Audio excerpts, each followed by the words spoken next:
Wow, okay. Alright. What's up, everyone? It's Tony with 9 Star Niger. So, this is, I guess, my first time really playing around with this program of going live. So, I gotta try it out. This year, I try to make it a point to step out my comfort zone and just do stuff to help me grow. So live streaming to me is terrifying because it's like, it's basically being on TV, and everyone can see you, so it's really uncomfortable. But I'm just go ahead and do it and just see how it goes. So I'm just trying to get used to the software, and it's really confusing. It's like a delay. But anyways, I was seeing the reports that the coronavirus went ahead and made its entry into Nigeria, and I was reading the article really from the Washington Post, and it was just talking about how it got here. So I guess the Minister of Health over in Nigeria was talking about the person is Italian. I'm just reading the article. It says the man who was in his 30s and works for a Nigerian concrete company had traveled northwest this week to a factory in Ogun State. Then that's when he started having the symptoms. So they say it's like having the flu. So you start coughing and sneezing and just feeling sick. So once you start feeling that way, he went to the hospital, and apparently they're treating him now. And they're saying that everything is good, but who really knows? And I was just thinking about all the other African countries that were having their issue with the coronavirus, particularly Kenya and their cases that are coming up over there.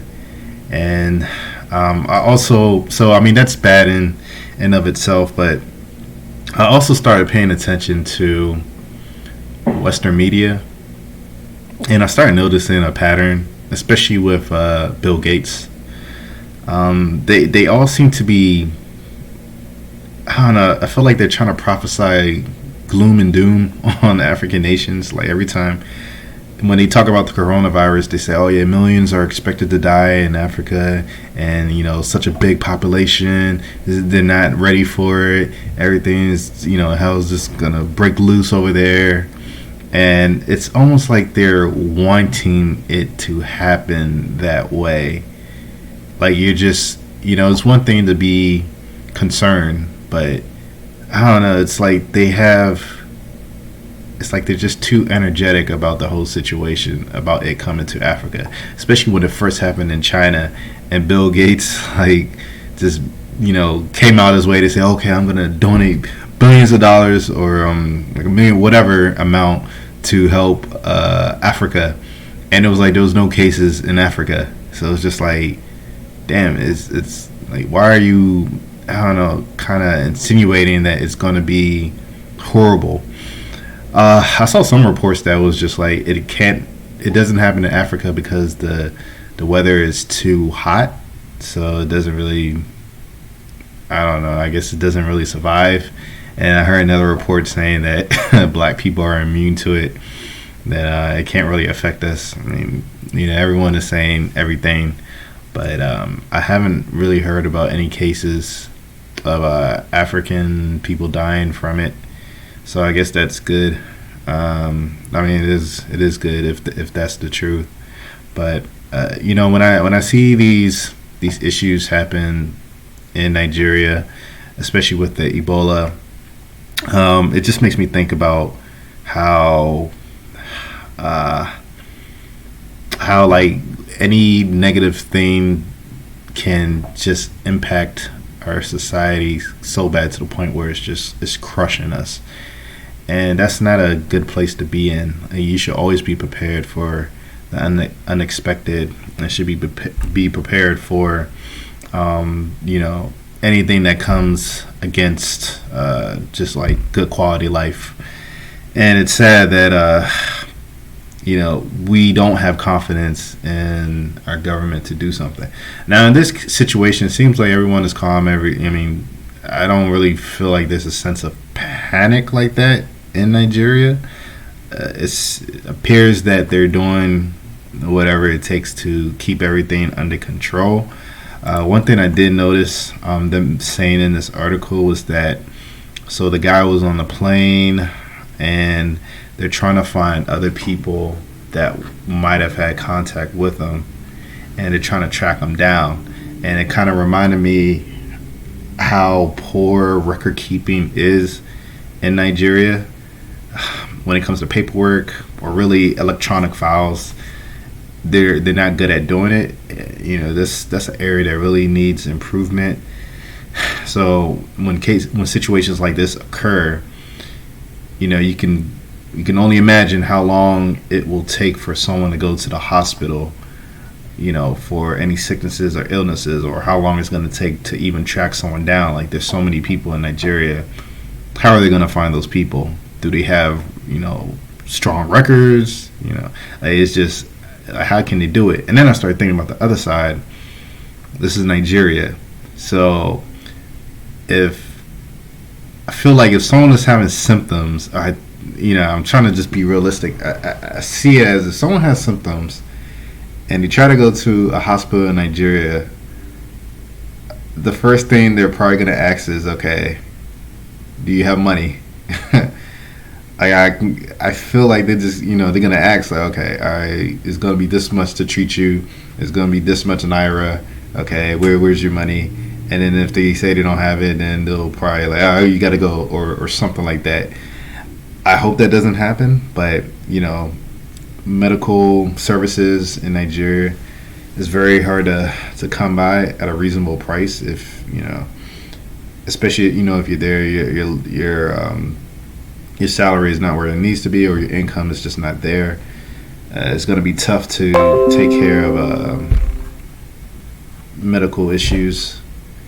So that's one thing I'm thinking about, just the cost of it. Hopefully the government actually, I don't believe that, but I don't know. I'm just looking at this report and I'm just seeing everything that's unfolding, and hopefully it's able to be maintained and that it doesn't spread like it's spreading in other places. Even this article, I see an ambulance. I've never seen an ambulance in Nigeria before, all the times I've been there, but who knows. Let's see, 26 African nations have reported suspected coronavirus. According to the African Centers for Disease Control and Prevention, Egypt and Algeria have also confirmed cases. When it comes to these diseases, I would hope that these African nations are not just taking their directions and orders from these Western countries. I hope they have their... I can be ignorant on this, but I really do hope that they have their own labs, that they're doing their own testing. Because, I really don't like how much trust African nations have in Western countries. It really makes me feel uncomfortable. But that's what's going on right now. I guess we'll see for developments to see what happens to that Italian that got sick and is in the Nigerian hospital. Everyone is wearing masks. I saw a picture of Echo Hotel where the guests will have to be screened and they'll take their temperatures and stuff like that. I saw one of the I was looking at a video of one of the lawmakers was talking about how when it was coming, there was a plane that came from, I forgot where it came from, but he was like, no one on the plane was screened. It was free to go, no protocol, anything. And he was saying, that's pretty alarming that people are just getting off planes from traveling wherever, and it's no sense of, caution in the air. So, but I was about to make a video on it, but I there's some other issues that I wanna talk about that I think are really pressing. If any developments happen, then I'll probably speak on it. But I think I'm gonna keep it at that. And plus, I just want to practice this live stream. I definitely gotta get better at it. I'm right now in Florida, and I'm going to this Nigerian business conference for diasporans, basically. And I saw online like the videos of what they were doing last year, and it seemed cool. They did mention that this is just not a good representation of the youth. So I guess my generation, that's the main reason why I want to come. So I'll take some videos when I'm there, and maybe some live streams, and I'm gonna try to see if I can get some interviews going as well. But appreciate y'all, whoever's watching. Definitely subscribe to my channel. If you like my content, like it. Hit the bell for when you do subscribe. That way you're alerted when I put in videos. Leave a comment, and just if you want to ask any questions of me, and anything you want to see, just put it in there. But I'm about to end this. Thanks for watching.